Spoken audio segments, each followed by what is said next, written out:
بسم اللہ الرحمن الرحیم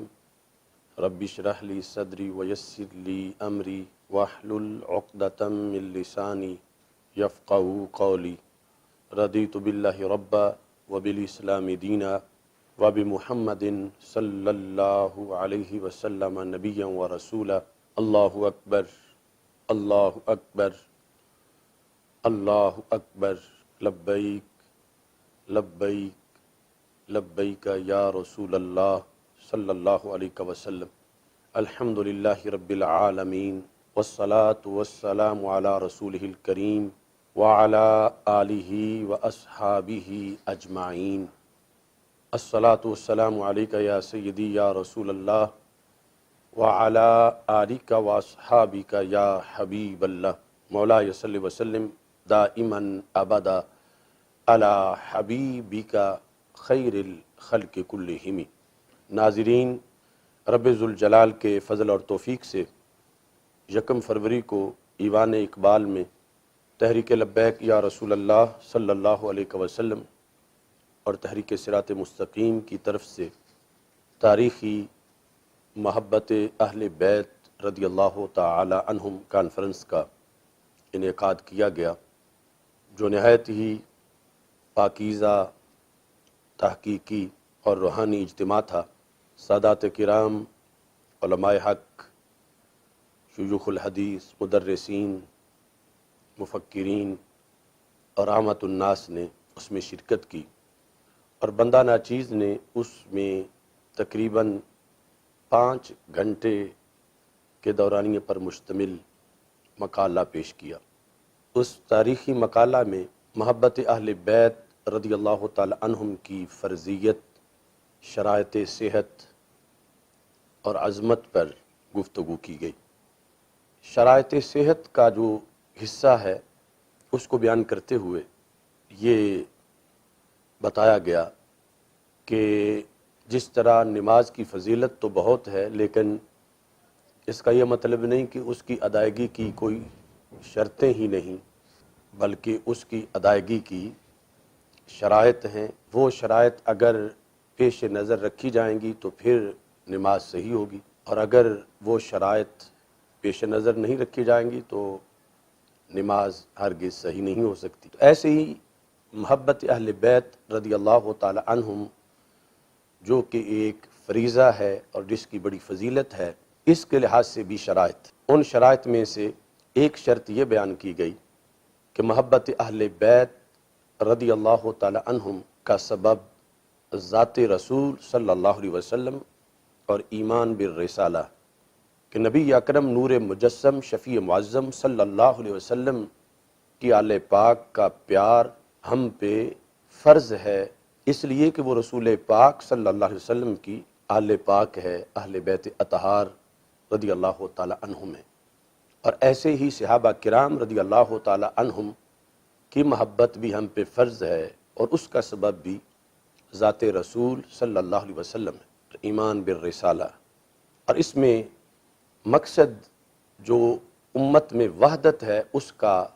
راز اور وحدت اور اتحاد کے مقصد کا جو حصول ہے وہ بیان کرنا تھا کہ جب ذات رسول صلی اللہ علیہ وسلم ان دونوں محبتوں کا سبب ہے تو سبب ایک ہو تو مسبب بھی ایک ہوتا ہے۔ تو اس بنیاد پر محبت اہل بیت رضی اللہ تعالی عنہم اور محبت صحابہ رضی اللہ تعالی عنہم، ان کا آپس میں ٹکراؤ نہیں۔ ہمارے لیے یہ محبتیں کہنے کو 2 ہیں، لیکن حقیقت میں ایک ہے، چونکہ ان محبتوں کا سبب ایک ہے، اور وہ ذات رسول صلی اللہ علیہ وسلم ہے۔ اور نبی اکرم صلی اللہ علیہ وسلم پر جس کا ایمان ہے اور وہ عاشق رسول صلی اللہ علیہ وسلم بننا چاہتا ہے، تو اس کے لیے لازم ہے کہ رسول پاک صلی اللہ علیہ وسلم کی آل پاک اور صحابہ کرام رضی اللہ تعالی عنہم دونوں سے پیار کرے۔ اور یہی اس پیار کی صداقت ہے کہ جب کسی طرف بھی بغض نہ ہو، بلکہ جانبین میں محبت ہو، اور وہ محبت ذات رسول صلی اللہ علیہ وسلم کی وجہ سے انسان کو حاصل ہو۔ اس میں اس چیز کو بیان کرتے کرتے یہ بات بھی بیان کی گئی کہ ہم حضرت صدیق اکبر رضی اللہ تعالی عنہ کو ویسے نہیں مانتے بلکہ نسبت رسول علیہ السلام کی وجہ سے مانتے ہیں، اور حضرت مولا علی رضی اللہ تعالی عنہ کو بھی ہم ویسے نہیں مانتے بلکہ رسول پاک صلی اللہ علیہ وسلم کی وجہ سے مانتے ہیں اور نسبت رسول علیہ السلام سے مانتے ہیں۔ اس کے اندر ضمناً پھر مسئلہ ایمان ابی طالب کا ذکر آیا، اور اس کا ساتھ پس منظر مزید وہ جو چند منٹ کی گفتگو تھی وہ یہ ہے کہ اس موضوع پر اہل سنہ کا شروع سے لے کر یہ عقیدہ ہے کہ ایمان ابی طالب ثابت نہیں، اور روافض اس کو ثابت مانتے ہیں۔ ہمارے کچھ لوگ جن کا شمار اہل سنت میں ہوتا ہے مگر وہ اس موضوع کے لحاظ سے انہوں نے ایمان ابی طالب کا موقف اپنایا، اور اس موقف کے اپنانے کے بعد پھر اس کی تبلیغ شروع کی، اور پھر تبلیغ میں آ کر اس نقطہ نظر تک پہنچے کہ جو ایمان نہیں مانتا ان کا وہ کافر ہے، معاذ اللہ اس پر پھر لعنت کی گئی۔ یہ چند مٹھی بھر لوگ اہل سنت و جماعت میں جو کہ روافض کے قرب کی وجہ سے ان میں ایسی بات آئی، اور آگے یہ یہاں تک پہنچی کہ جو نہیں مانتے ان پر لعنت اور ان پر کفر کا فتویٰ لگایا گیا، جس کے واضح شواہد موجود ہیں۔ اب یہ شرق و غرب میں ملک میں جو کروڑوں اہل سنت و جماعت ہیں، ان چند مٹھی بھر لوگوں کی ایسی جو صورتحال تھی وہ سب کے لیے باعث تشویش بنی کہ اپنے طور پر، یہ ہم نے اس گفتگو میں بھی کہا کہ اپنے طور پر اگر وہ ایمان والا موقف اپنائے ہوئے ہیں تو ٹھیک ہے، وہ اپنے حد تک جس طرح ان کی مرضی ہے، لیکن جب آگے کہ جس نے ایمان ابی طالب کو نہیں مانا اس پر کفر کا فتویٰ اور لعنت، یہ سلسلہ جو ہے اس کے لحاظ سے پھر ہمیں وضاحت کرنا پڑی۔ ویسے ضروری نہیں کہ جو چیز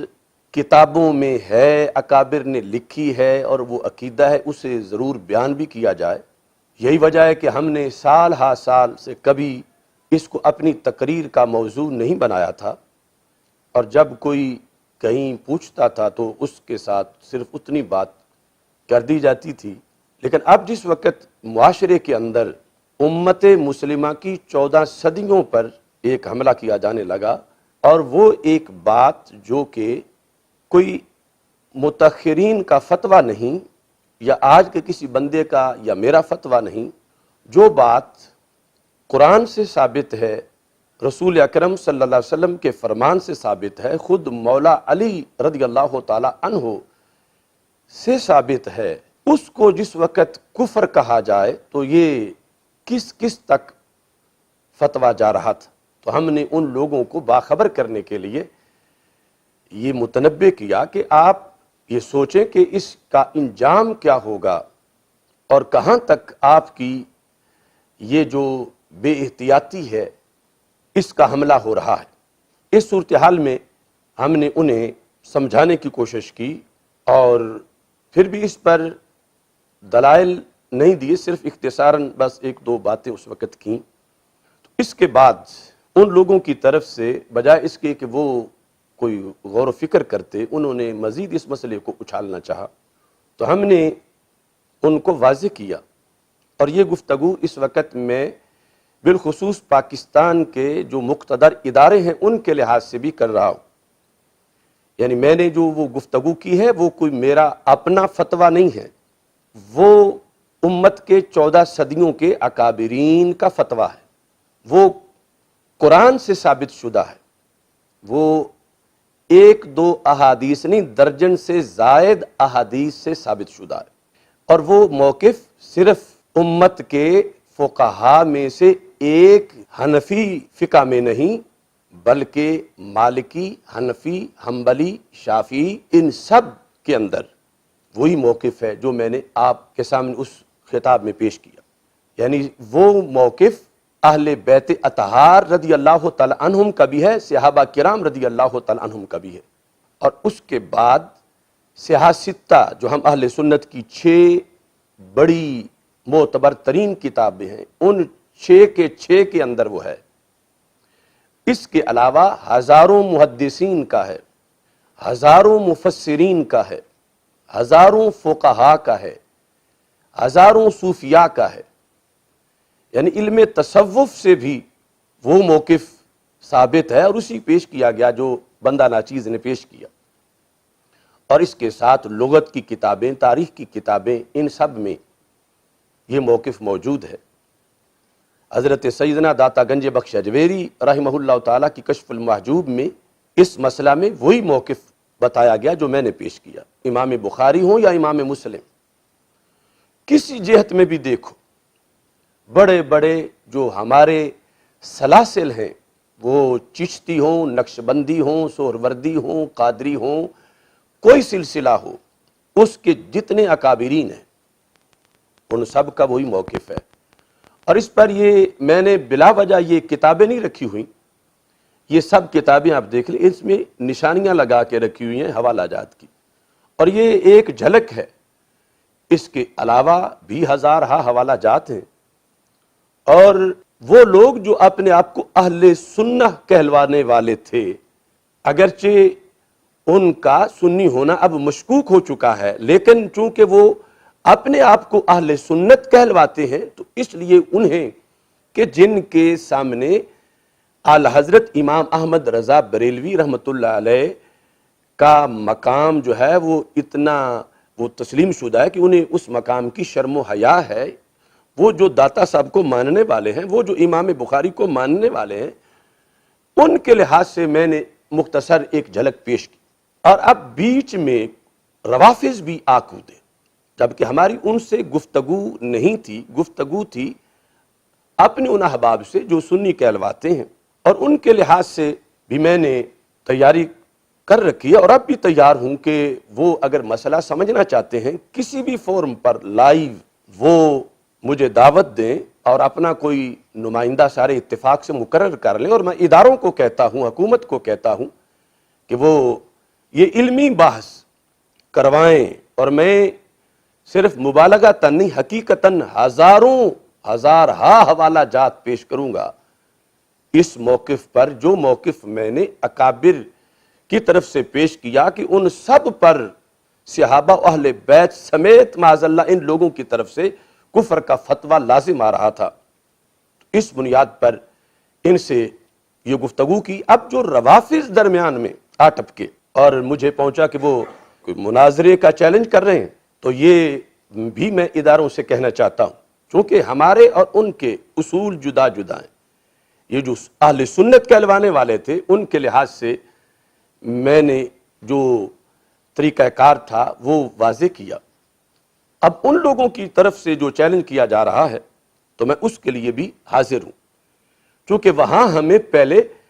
یہ طے کرنا پڑے گا کہ کس چیز کو دلیل بنایا جائے، کہ جو میں پیش کروں تو ان پہ ماننا لازم ہو، وہ پیش کریں تو مجھ پہ ماننا لازم ہو۔ یہ ثابت کر کے ہی تو پھر آگے کسی کے ایمان یا کفر کی بات کی جا سکتی ہے۔ تو اس بیس پر روافظ کے ساتھ ہمارا بنیادی مسئلہ ایمان بالقرآن ہے، اور میرا ان تمام کو میری کھلی آفر ہے کہ یہ اس مسئلے سے پہلے جو مسئلہ ادلہ کے لحاظ سے ہے وہ ہم طے کریں گے۔ ایمان بالقرآن پر میں ان سب کو دعوت دے رہا ہوں، اپنا کوئی مجتہد یہاں تک کہ ایران سے جو کوئی منگوانا چاہیں منگوا لیں، اور یہ قرآن سب سے پہلے اس پر مناظرہ ہوگا کہ کون اس کو مانتا ہے اور کون اس کا منکر ہے، کون اس میں تحریف کا قائل ہے اور کون اس کے حرف حرف کو صحیح مانتا ہے۔ اس قرآن پر ایمان ثابت ہو جانے کے بعد پھر آگے وہ جو موضوع چھیڑیں گے وہ اسی پر پھر ہر موضوع پہ گفتگو ہوگی، اور اگر وہ اپنا ایمان اس دلیل کے لحاظ سے ہی ثابت کرنے میں کامیاب نہ ہو تو اسے پھر دلیل کیسے بنا سکے؟ تو اس بنیاد پر چونکہ وہ حضرات خود آ کودے ہیں اس باس میں، ہم اپنے لوگوں کو سمجھا رہے تھے اور دلائل ہم نے اکابر کے اپنے لوگوں کے لحاظ سے دیے، لیکن انہوں نے مجھے تو گالیاں دے ہی رہے تھے، انہوں نے داتا صاحب کو گالیاں دینا شروع کر دیں، حضرت امام بخاری کو گالیاں دینا شروع کر دیں، لیکن یہ ان سے کوئی عجیب نہیں۔ جو حضرت سیدنا صدیق اکبر، حضرت سیدنا فاروق اعظم، حضرت سیدنا عثمان غنی رضی اللہ تعالی عنہم، ام المومنین سیدہ عائشہ صدیقہ رضی اللہ تعالی عنہ، ام المومنین سیدہ حفصہ رضی اللہ تعالی عنہ، اہل بیت اطہار صحابہ کرام رضی اللہ تعالی عنہم کو گالیاں دیتے ہوئے جنہیں کوئی جھجک نہیں، تو ظاہر ہے کہ بعد والوں کے لیے تو ان سے کیا تعجب کیا جا سکتا۔ تو بہرحال میں نے اپنی طرف سے کوئی ایک لفظ بھی نہیں بولا، میں نے یہ اکابرین اور ان سے پہلے قرآن و سنت کا جو موقف ہے وہ پیش کیا، اور ادارے مجھے جہاں کہیں گے میری ان سے بات کروائیں، جو پہلے طبقے میں اہل سنت میں چند بندے اس کے قائل ہوئے ان سے کرائیں، اور جو دوسرا طبقہ درمیان میں آ رہا ہے ان سے بھی کروائیں، اور ان سے سب سے پہلے اس قرآن پر بات ہوگی، چونکہ اہل سنت جو شمار ہوتے ہیں ان کے نزدیک قرآن دلیل ہے، بخاری دلیل ہے، فقہ دلیل ہے، اعلی حضرت دلیل ہیں، امام بخاری دلیل ہیں، داتا صاحب دلیل ہیں، اور ان کے لحاظ سے جو چیز دلیل بنے گی پہلے وہ طے کریں گے۔ تو قرآن کے لحاظ سے سب سے پہلے ایمان بالقرآن پر ان لوگوں سے مناظرہ ہوگا، اور انہیں شوق ہے تو ضرور سپریم کورٹ میں مجھے بلا لیں، اور جو ان کا چوٹی کا ہو اسے وہاں لائیں، اور اس پر انشاءاللہ بات ہوگی۔ باقی ہم لوگوں نے ملک میں امن کا فلسفہ پیش کیا، ہم ہیں امن والے، ہماری تاریخ امن پہ مشتمل ہے۔ ہمارے نزدیک محبت اہل بیت کے لیے لازم ہے کہ محبت صحابہ ہو، اور محبت صحابہ کے لیے لازم ہے کہ محبت اہل بیت ہو۔ یعنی کوئی شخص اس وقت تک صحابہ رضی اللہ تعالیٰ عنہ کا سچا محب ہو ہی نہیں سکتا جب تک کہ اہل بیت اطہار رضی اللہ تعالیٰ عنہ کا سچا محب نہ ہو، اور کوئی شخص اہل بیت اطہار رضی اللہ تعالیٰ عنہ کا سچا محب ہو ہی نہیں سکتا جب تک کہ صحابہ کرام رضی اللہ تعالیٰ عنہ کا سچا محب نہ ہو۔ معاشرے میں امن اور پورے پاکستان میں، پوری دنیا میں امن کا فارمولہ ہمارا مسلک ہے کہ جس میں ان محبتوں میں ٹکراؤ نہیں، جبکہ روافض کے نزدیک ان کی اصول کی کتابوں میں لکھا ہے کہ محبت اہل بیت رضی اللہ تعالی عنہم پائی تب جا سکتی ہے کہ جب صحابہ کو گالیاں دی جائیں۔ یہ ان کا قانون ہے، لا ولا الا ببرا۔ اس قانون پر ان کے نزدیک محب اہل بیت ہونے کے لیے لازم ہے کہ خلفائے ثلاثہ کو تبرہ کیا جائے معاذ اللہ۔ محب اہل بیت ہونے کے لیے شرط ہے ان کے نزدیک کہ ام المومنین عائشہ صدیقہ رضی اللہ تعالی عنہا کے خلاف زبان درازی کی جائے۔ تو اس بنیاد پر معاشرے میں افراتفری کا مسلک تو ان کا ہے کہ جنہوں نے اسلام کی مقدس ترین شخصیات کے لیے گالیوں کو اپنا مسلک قرار دیا ہوا اور اس شرط قرار دیا ہوا ہے اس کو۔ تو ہم نے اس لیے محبت اہل بیت کانفرنس کی کہ یہ بتایا جائے کہ یہ دونوں محبتیں کوئی آگ پانی کی طرح نہیں، بلکہ ایک ہی سینے میں دونوں محبتیں اکٹھی ہو سکتی ہیں، اور سچی ہوتی تب ہیں جب اکٹھی پائی جائیں۔ اب اس کے ساتھ یہ بات بھی میں واضح کرنا چاہتا ہوں کہ ہمارے جتنے اکابر ہیں، خود مولا علی رضی اللہ تعالیٰ عنہ سے لے کر اہل بیت کرام رضی اللہ تعالیٰ عنہم، صحابہ کرام رضی اللہ تعالیٰ عنہم، ائمہ مجتہدین، سارے کے سارے ان میں سے کسی نے بھی یہ عدم ایمان ابی طالب والا جو موقف ہے ہرگز ہرگز ہرگز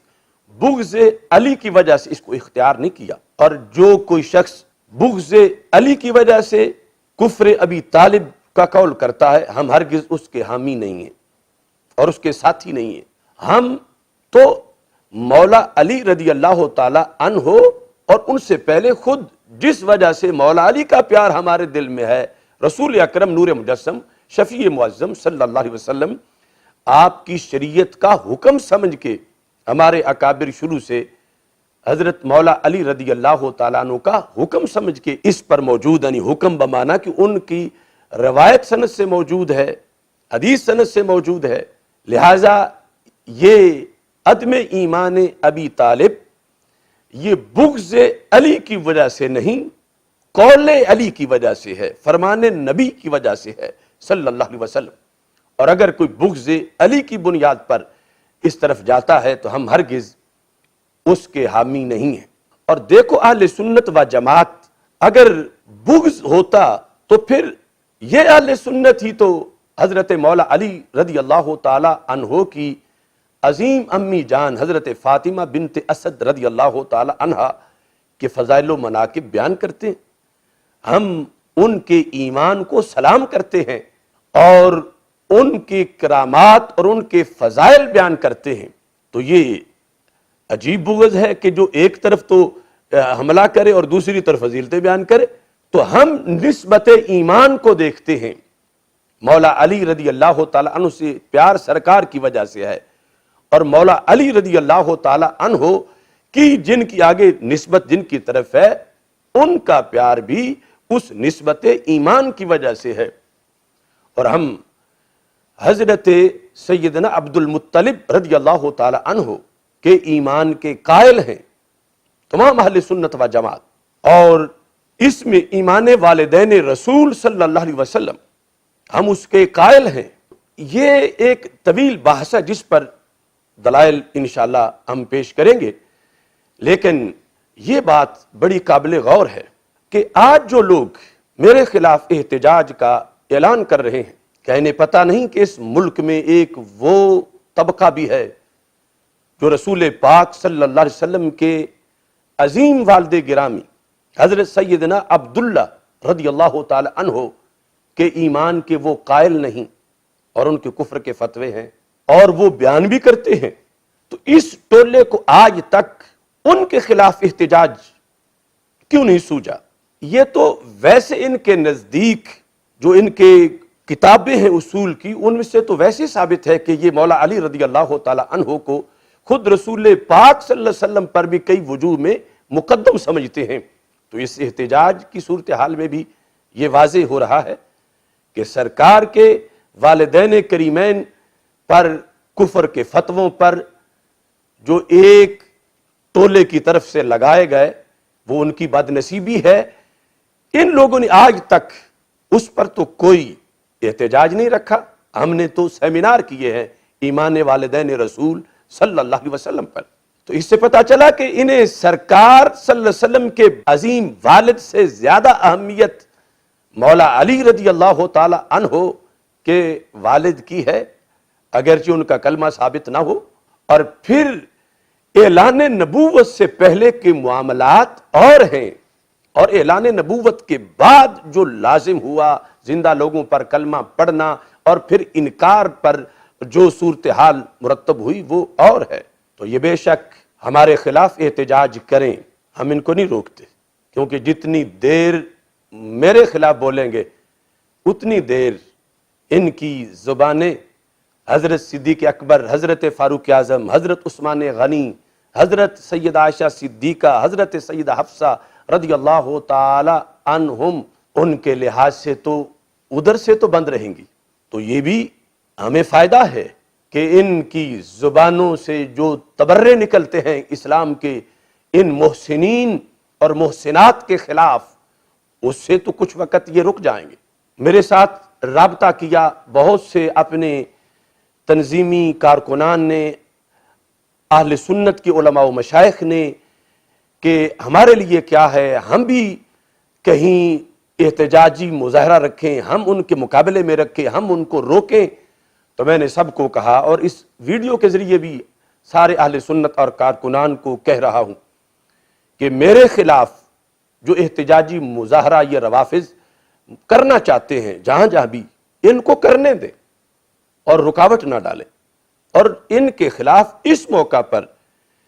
میری حمایت میں میری ذات کے لحاظ سے کوئی بھی مظاہرہ نہ کریں۔ ہاں یہ مطالبہ کریں جو میں بھی کر رہا ہوں، سارے اہل سنت کریں کہ ہمیں اپنے خلاف ان کی گالیوں کے لحاظ سے کوئی تشویش نہیں، لیکن یہ جو سال بھر مجالس میں قرآن سے بغاوت کرتے ہوئے اور دین سے عداوت کرتے ہوئے اصحاب ثلاثہ کو جو یہ سب و شتم کرتے ہیں، وہ جن کے قصیدے اللہ کے قرآن میں بار بار آئے، جو وفاؤں کے پیکر، جو رسول پاک صلی اللہ علیہ وسلم کے ساتھ اپنا مال اور اپنی جان ہتھیلی پہ رکھ کے دن رات کھڑے رہے، جو مولا علی رضی اللہ تعالی عنہ کے محبوب قائد اور مرشد، ان کے بارے میں یہ جو تبرہ کرتے ہیں اور سال بھر کرتے ہیں، دن رات کرتے ہیں، ان سے یہ گارنٹی لی جائے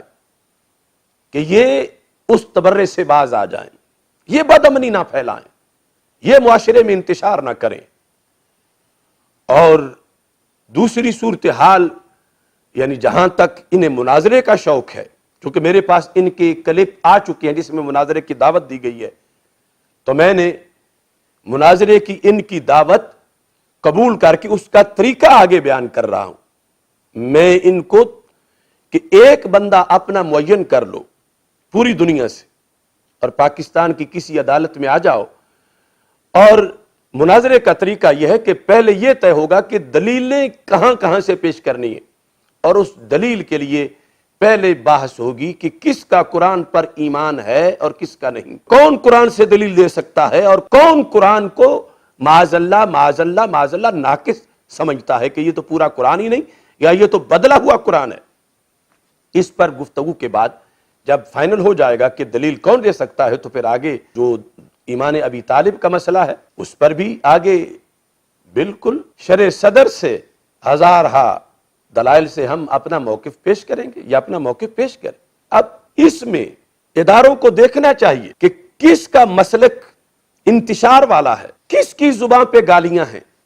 کون اکابرین اسلام پر، اکابرین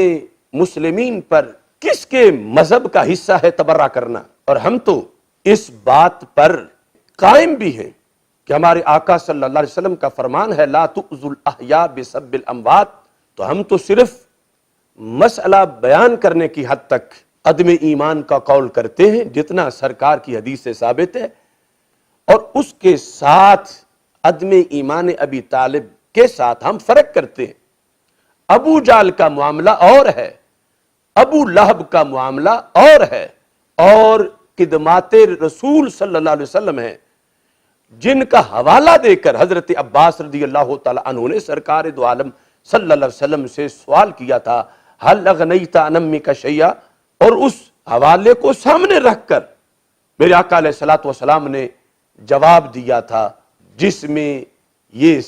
واضح ہے کہ پھر بھی تخفیف کا قول کر کے، خدمات کا صلہ ذکر کر کے،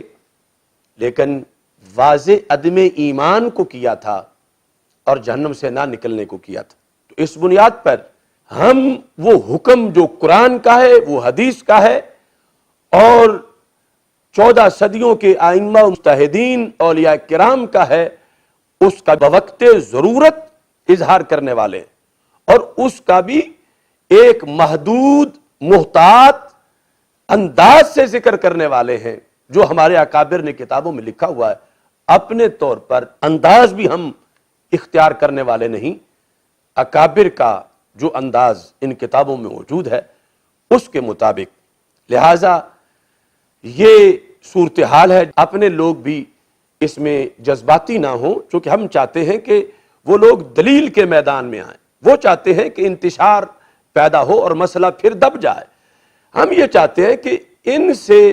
ریلیٹڈ جو لوگ اہل سنت کے اندر آ کے اہل سنت کے نظریات کے خلاف باتیں کر کے اور اسی حب اہل بیت کا ٹائٹل دے کر اپنا دھندا کر رہے ہیں، ان سے اہل حق کی 14 صدیاں محفوظ کی جائیں، اور جو اصل حب اہل بیت رضی اللہ تعالی عنہم ہے اس کو ہائی لائٹ کیا جائے۔ اللہ تعالی ہم سب کو آخری سانس تک محبت اہل بیت رضی اللہ تعالی عنہم اور محبت صحابہ رضی اللہ تعالی عنہم، جو حقیقت میں عشق رسول علیہ الصلوۃ والسلام ہے، اس پر قائم رہنے کی توفیق عطا فرمائے۔ وآخر دعوایا ان الحمد للہ رب العالمین۔